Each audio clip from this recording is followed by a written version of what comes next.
మన ప్రశ్న. రెండవది వరదలు. ఏం చెప్పండి? వరదలు భూమి నుంచి వస్తున్నాయి. ఎక్కడి నుంచి వస్తున్నాయి? భూమి మీద నుంచి కూడా క్రైస్తవ సంఘానే కాదు, మన ఆధ్యాత్మిక గృహాలనే కాదు, మన పునాదులను కూడా కదిలించినాయి.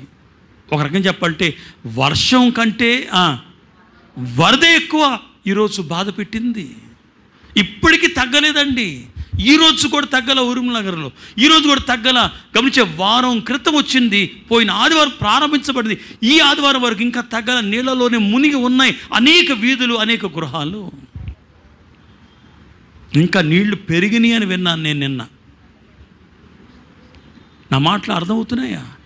వరదలు భూమి నుంచి వచ్చాయని అర్థం ఏంటంటే, సమస్యలు మన బంధువుల నుండి, భూమి మీద ఉన్న మనకున్న బంధముల నుండి, భూమి మీద ఉన్న ఆర్థిక పరిస్థితుల నుండి మన కొడతా ఉంటాయి. పాప ఫలితాల కంటే మనల్ని హేళన చేసేవాడు ఎక్కువైపోతారు ఈ రోజుల్లో.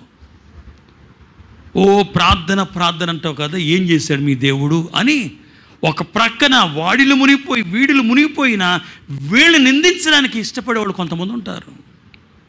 మన బంధువులు